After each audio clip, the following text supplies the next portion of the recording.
Thank you all for listening. I hope that your English learning is going well. I hope that you're enjoying these episodes and that this podcast has really helped you get into a routine of listening to English consistently every day, hopefully, because it's really helpful to repeat these episodes multiple times so that you can better understand all of the phrases and words that I'm saying. So with these episodes, you have a lot of material to work with. So you should be doing some listening practice every day. That should be your goal. And in today's episode, we're going to talk about school events. This will be a fun one because people all around the world know something about the high school experience in the US based on the movies that they've seen or the TV shows that they've watched. And people are always curious about this. They're curious to know about some of these things that they see in the movies.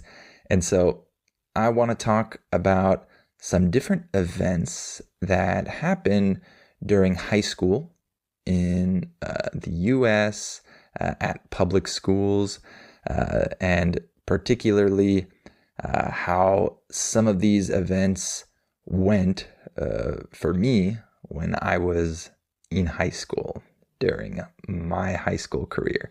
So I'm sure that you'll enjoy this episode today. Okay, let's talk about some different school events in public schools in the United States.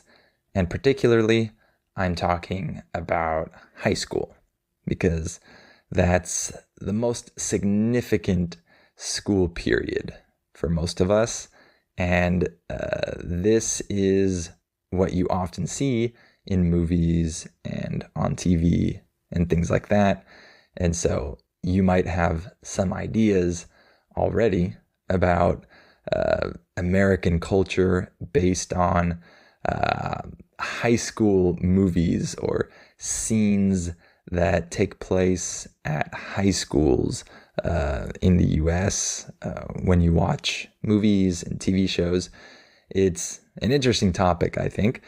And one of the most interesting things that students ask me about sometimes is a particular event, or I should say a particular series of events throughout the year, which are the school dances. In other countries, you probably don't have school dances, or maybe you do, but they're probably not that similar to our dances. So you might have seen these in movies before. The two most famous dances, the most important dances during the school year are homecoming, which takes place at the beginning of the school year, and prom, which takes place at the end of the school year. And there are other dances throughout the year as well, but those are the two really big ones. So let me talk a little bit about homecoming. So homecoming happens towards the beginning of the school year, and it's a big deal. And it's not just a dance, it's also a sporting event, particularly for football. So there is a homecoming game, a homecoming football game.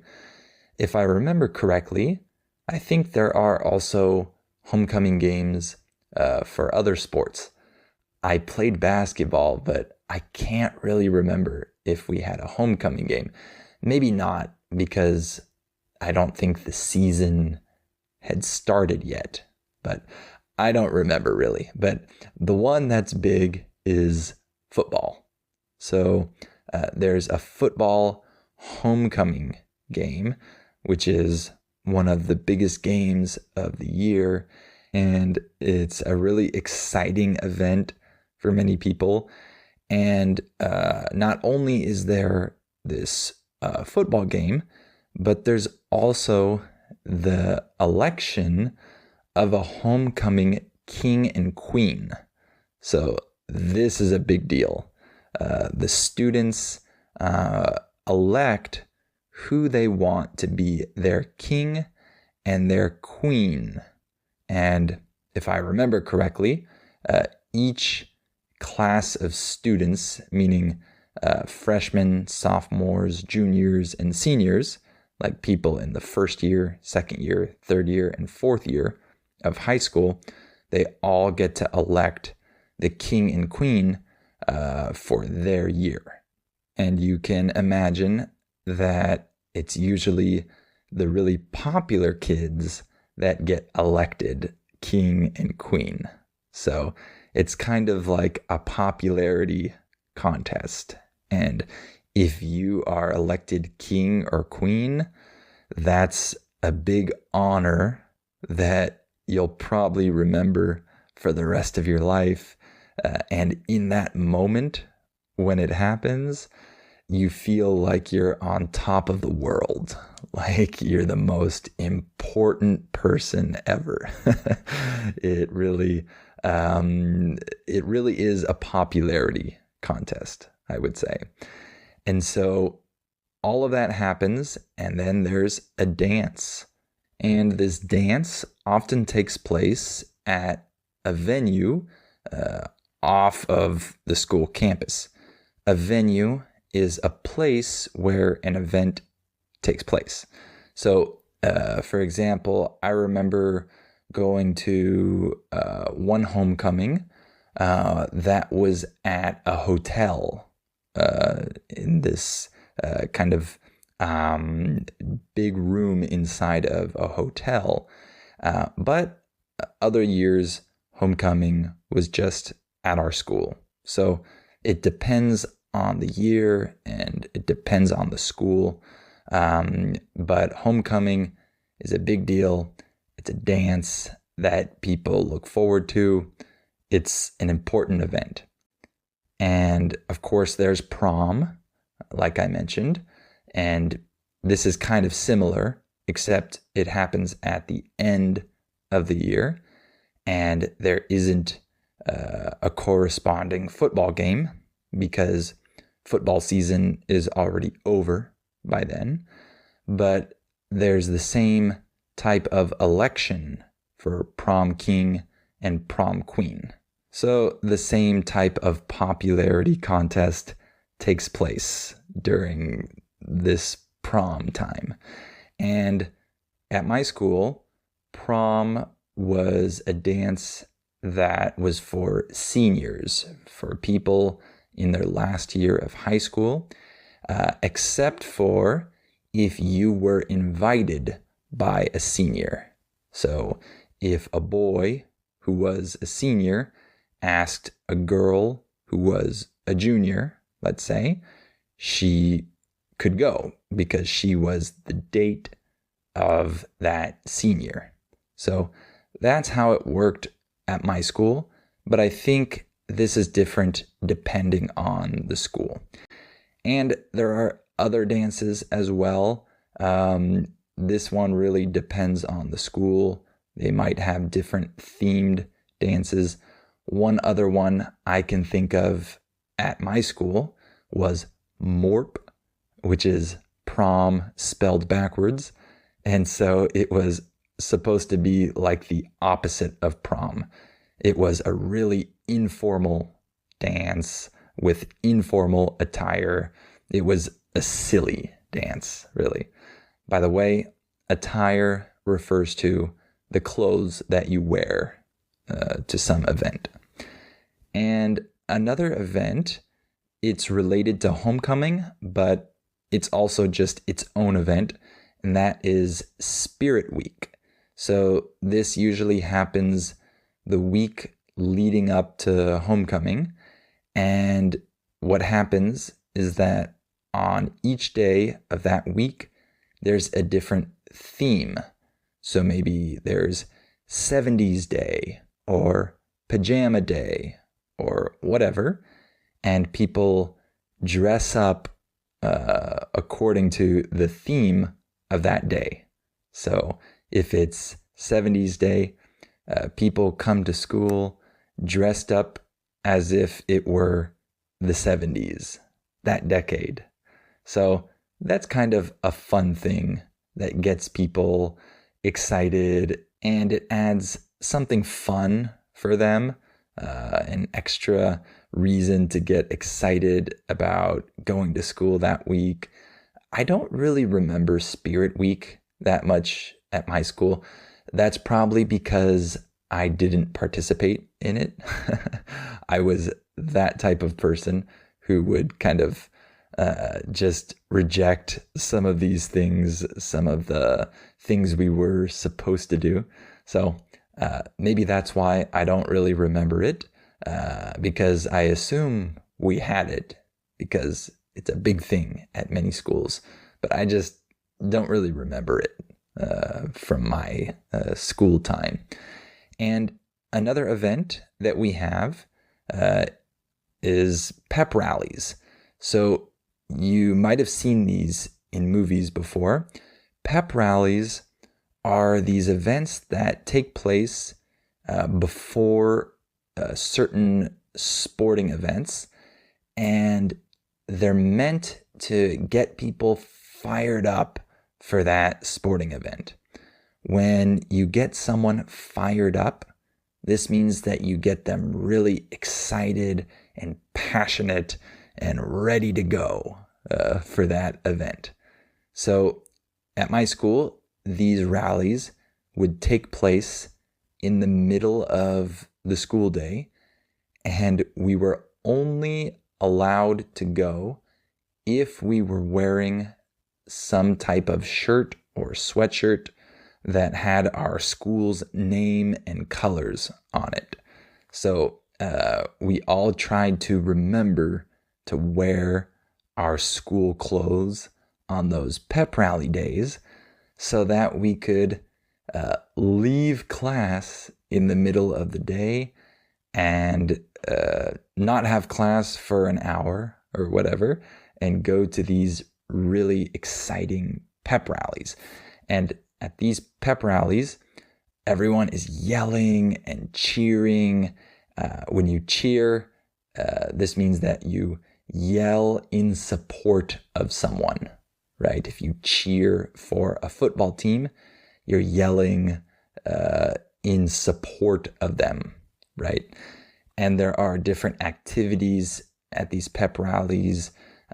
Someone is hosting them, usually people from the football team or whatever, and the cheerleaders are there. And one thing I remember from our pep rallies was that they would always do a roll call.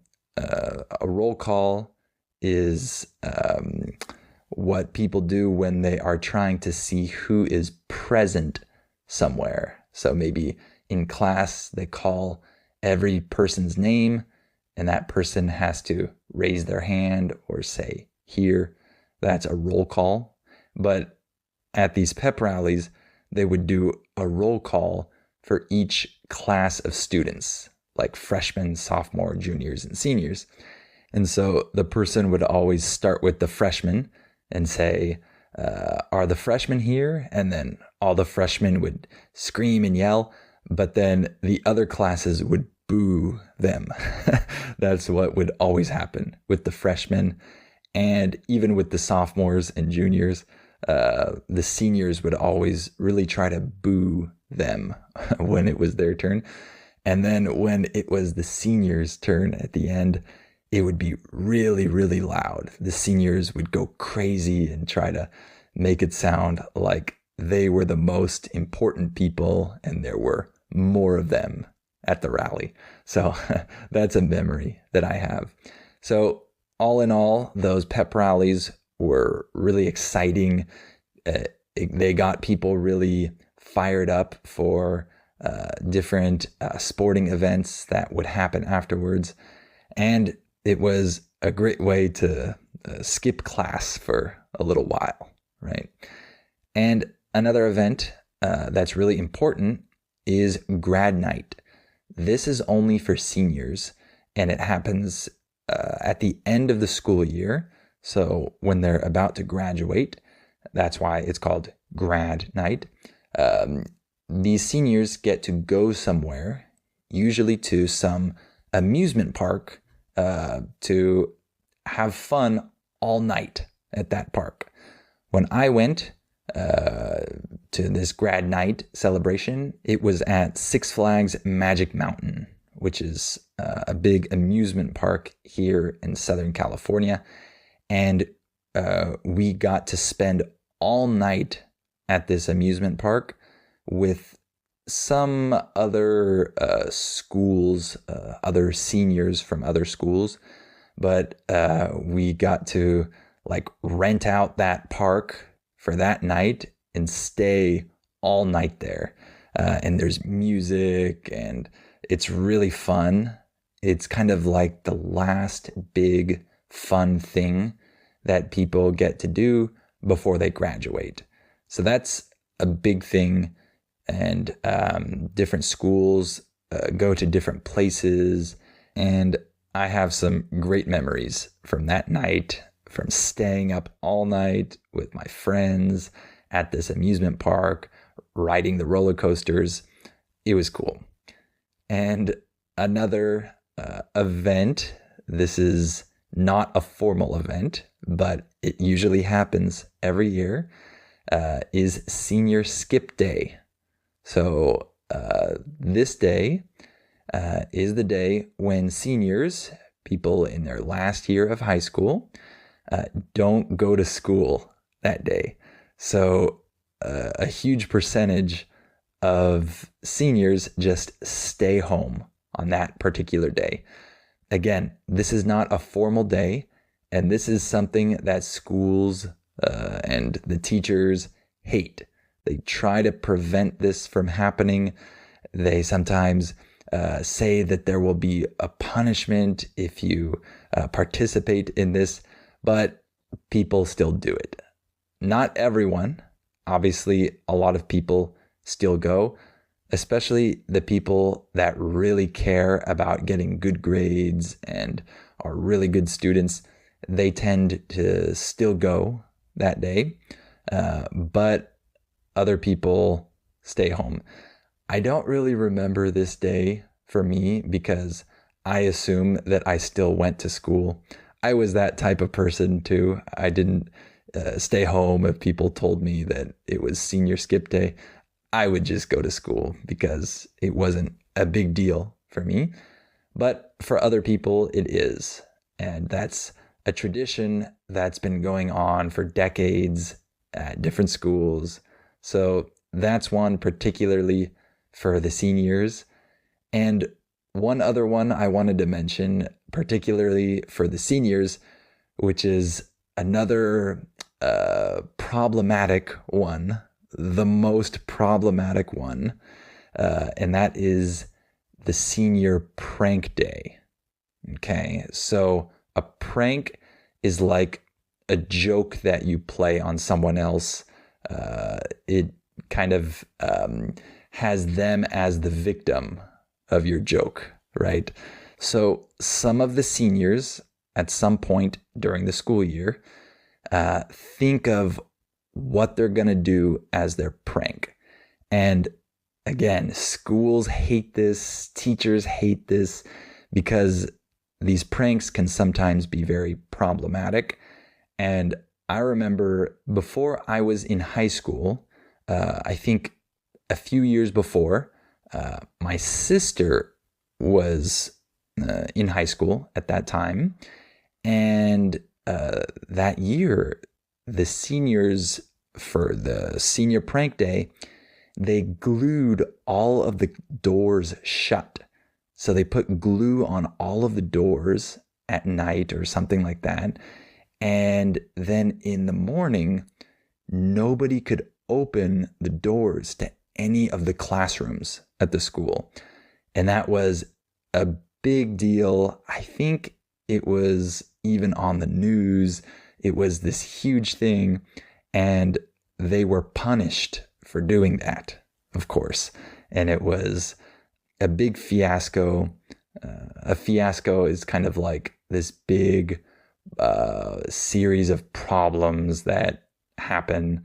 So it can get really serious, and there can be serious consequences if the prank is really over the top, let's say. Over the top means that it's kind of over the limit of what is normally expected. And so these senior pranks can get pretty serious. But the only senior prank that I remember really well when I was in high school was a pretty lame one, to be honest. The word lame is used to describe something that's not cool. It's kind of dumb. So it was pretty lame. The seniors just ran through the hallways during class time with these blowhorns and these noise makers and things like that to make a bunch of noise and disrupt people's classes. It wasn't that creative, and they didn't do it for that long. And like I said, it wasn't that cool. It wasn't that creative.